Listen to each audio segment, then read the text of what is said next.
সবকিছু হয়ে যাবে না। যারা বেকার, বিভিন্ন কারণে কর্মসংস্থানের ব্যবস্থা তাদের হচ্ছে না। মানুষের কর্মসংস্থানের ব্যবস্থা করতে হবে, শুধু বড় বড় কথা বললে তো হবে না।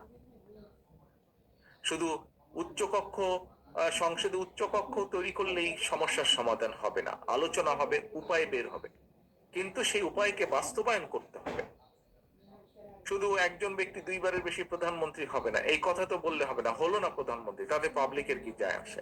পাবলিককে, মানুষের জন্য কর্মসংস্থানের ব্যবস্থা করতে হবে। আমরা যদি সকলে মিলে চেষ্টা করি, সকলে মিলে যদি যার যার অবস্থান থেকে যদি আমরা চেষ্টা করি, তাহলে অবশ্যই ভালো কিছু হওয়াটা অবশ্যই সম্ভব।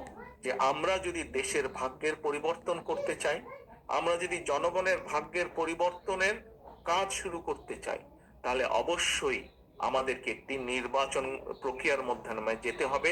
আমাদেরকে গণতান্ত্রিক প্রক্রিয়ার কাজ শুরু করতে হবে। যত দ্রুত আমরা গণতান্ত্রিক প্রক্রিয়ার কাজ শুরু করব, তত দ্রুত আমরা পরিবর্তনের কাজ শুরু করতে পারবো। যত দ্রুত আমরা গণতান্ত্রিক প্রক্রিয়ার মাধ্যমে একটি নির্বাচিত সরকারের হাতে দায়িত্ব দিতে পারবো, তত দ্রুত আমরা দেশকে আরো ধ্বংস হয়ে যাওয়া থেকে রক্ষা করতে সক্ষম হব।